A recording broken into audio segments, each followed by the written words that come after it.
It's very busy today. Yeah. You know where Keely's cars was at The end of the month, the end of the Mountain Road? Where these guys were. Okay. Excellent. They've been coming here lately. Dito kami sa ano ngayon, malapit to sa KD. Imbitahan kami ng ano sa church. Dito yung church. Imbitahan kami. Yan si Sir Clive, yung ano nakasuit. Ayan, missionary sa Panama. So inimbitahan kami dito. Ngayon kasi may service sila. Kaya nandito kami. So ganda ng lugar nila. Green, napaka green niya. Ayan, doon no, ang daming mga karne, tupa, mga tupa yan. Tupa yan, tataba ng tupa. When we first joined the fellowship way back. Yan si Bay Jiroy, kasama ko sa trabaho, kasama kong pumunta dito. Yan si Bay Jiroy. Some new folks have come, but And then, it's hard to keep people.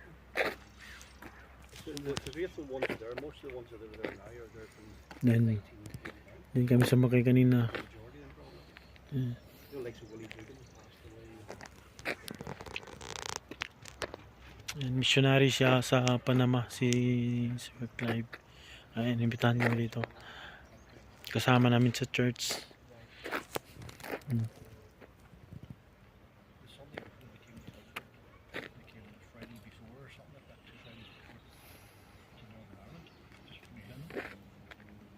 So we're looking at the whole Anakin Church.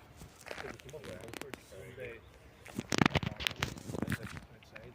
Because during the Yan, punta tayo dun sa unahan. So doon no, napaka green ng area. Siguro dahil sa ano, palaging umuulan dito. Pero ngayong linggo na to, di masyadong maulan. Tag-init siya. Tapos hindi masyadong malamig. Ayos lang yung linggo na to. Maganda siya. Yan. Ayos, napaka-peaceful ng lugar.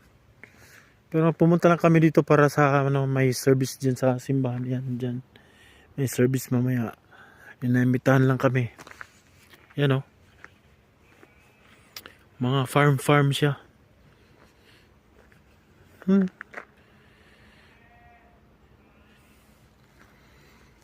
Malungkot dito pag nandito yung asawa mo, sigurado maraming anak. Marami kayong anak. Yan o. Daming tupa doon banda.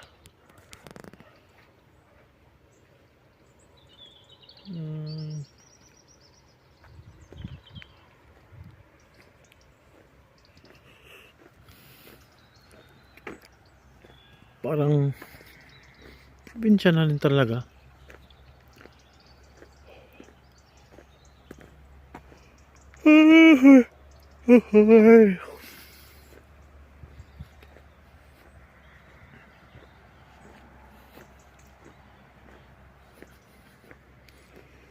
Sa mga gusto mag-apply dito papuntang Northern Ireland, maganda dito lalo na pag may sasakyan na siguro. Kahit sana kayo magpapunta na mga gandang lugar. Ay, medyo malamig na. Naka-jacket na ako na. Yan. Apply lang. Yun ang sikreto dyan. Apply hanggang sa kaawaan ng Panginoon. Apply, sabay dasal.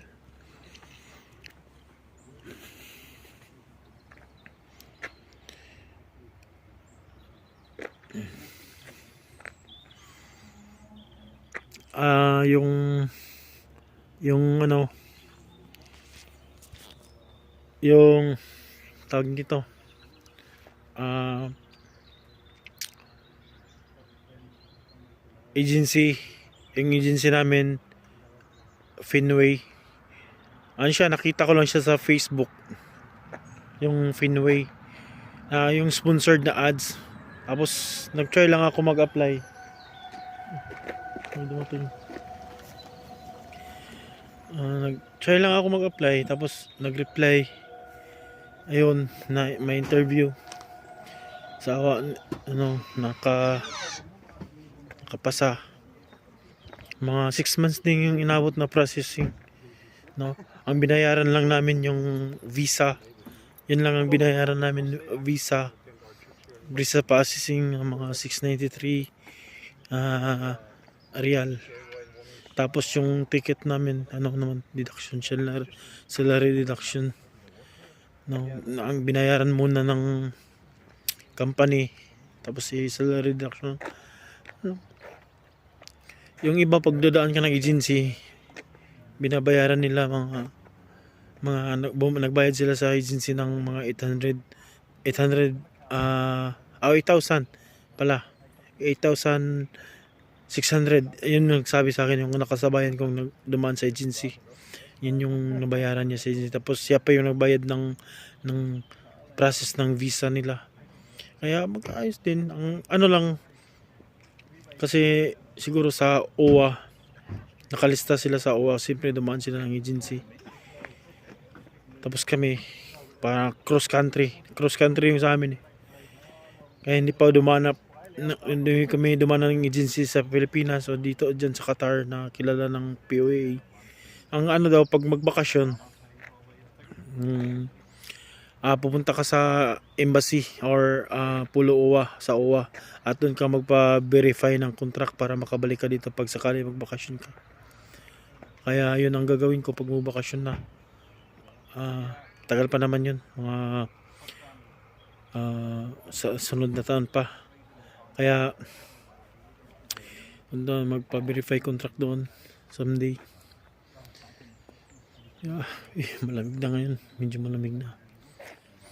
Kaya kayo, kung gusto nyo pumunta dito sa UK, UK territory na kasi to, pero sa Northern Ireland, UK territory. Tapos may Republic of Ireland, yun naman sa bandang south, yun banda. Maraming Pilipino dun kisa dito sa amin sa Arma. Wala masyadong Pilipino. Kaya apply sa mga agency.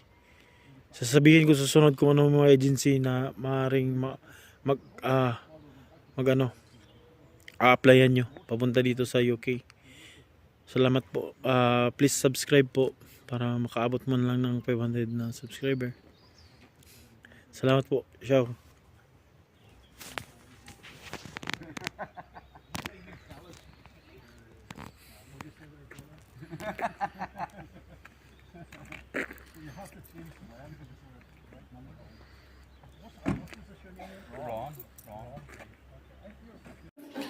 Dito na kami sa loob. King James yan.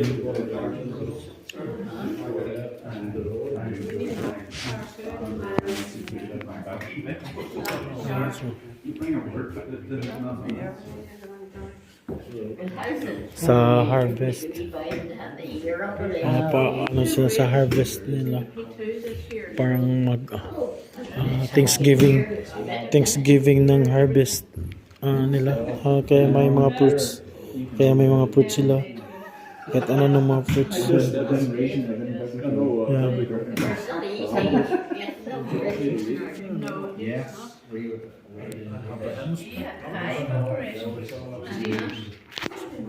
Let's celebrate their bountiful harvest every year.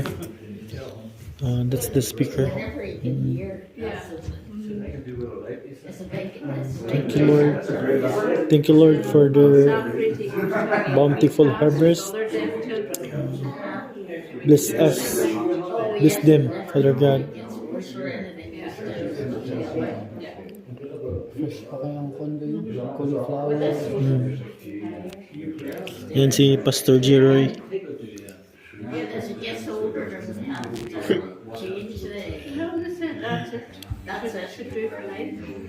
The coming of the Lord draweth nigh.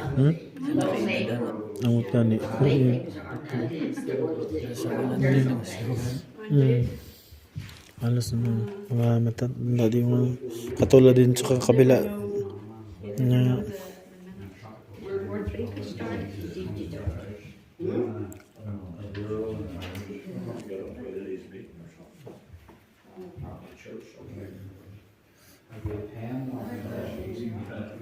Your favorite part? So your favorite is bigger than all the rest? It probably. Actually, there's like 5 portions of it. Kind of like a from a good game. Whole lot of I don't know that far away. He goes, he was on Gilbert at the time. And goes away at the broad from him, and goes up and brings it home, and that's the stuff they let to get. Just wouldn't be something else.